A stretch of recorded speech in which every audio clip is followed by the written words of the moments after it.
हाय सांग मैंने केमती अच्छा निश्चिंत आपण मैंने खुशी रे थे सब एमती खुशी रुहतु आ खुशी बांटतु।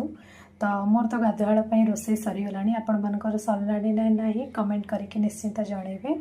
आसतु देखा आज मुझे कौन बनई आज जेहेतु मोर वीकेंड थिला तो हस्बैंड बहुत दिन है कहते कि फ्राएड राइस बना मोर इच्छा हो खायापी। तो आज जेहेतु समय थिला से पसंदर फ्राएड राइस बनई।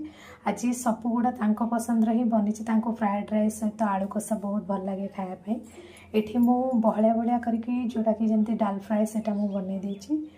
आउ ता सहित ये किसी पापड़ जोटा कि मु पोड़ी रखी छाणीनी कारण पापड़ प्रायतः मुझे पोड़ी ही खाईदेव आम मैंने आ छाणुना। आ सहित काकुड़ी ये गोल गोल करके रखी जोटा कि काकुड़ी बिना तो मोर असंभव। ये किसी फ्राए रखी कलर आलूर आ सहित मुझे बेंगली स्टाइल जोटा कि आलू कषा करी मोर आल टाइम फेवरेट जोटा कि पूरी सहित बहुत भल लगे। रही बाबा।